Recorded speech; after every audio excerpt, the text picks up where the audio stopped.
What inspired you to do that? To become involved at grassroots level with Indigenous art? Well, them, really. Pedro, I had actually been working with at Alcaston Gallery. So Alcaston Gallery has a long relationship with the Tiwi artists, and Pedro Wanamiri, from a very young age, has always been a leader, a cultural leader of the Tiwi people. And Beverly had met Pedro when he was a teenager, really, and so he has exhibited with Alcaston Gallery, throughout his career. So I had worked with him as a senior curator there, and had got to know him, and so my exposure to many other art centres and remote communities. So my exposure to the people, to the artists, really inspired me to go and work in a remote location. That's a very determined thing to do, a very dedicated thing to do. I mean, did you have cultural influences in your background? How did you become involved in this form of art?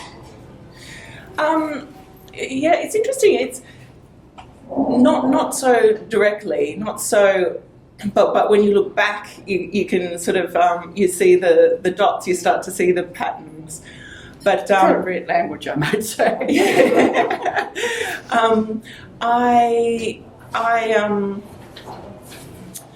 When I went to Melville Island, through my university, I did not really have a lot of exposure to Indigenous art.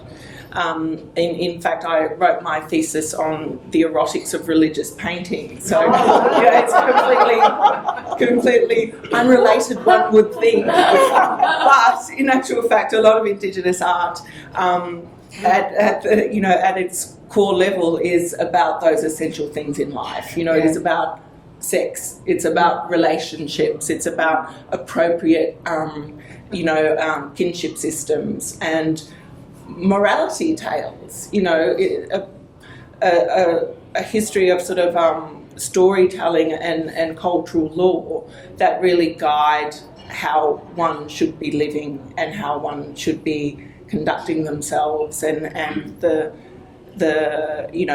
crux of a community, basically, which is really what a lot of art history is about as well. A lot of religious art is morality tales. So in that sense, it's quite interesting. But then there was a weird coincidence. So I go up to Melville Island and I work at Gillamara Art Centre, which is where I was based.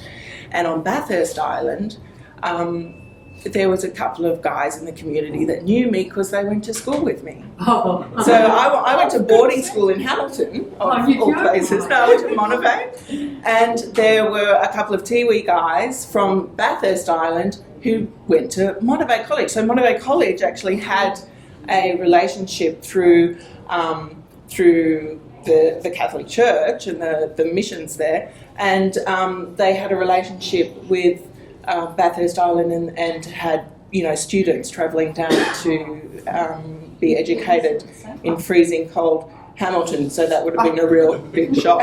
But so there was interesting ties that I didn't sort of recognise until later. But most definitely it was being immersed in Indigenous art at Alcaston Gallery that was the trigger.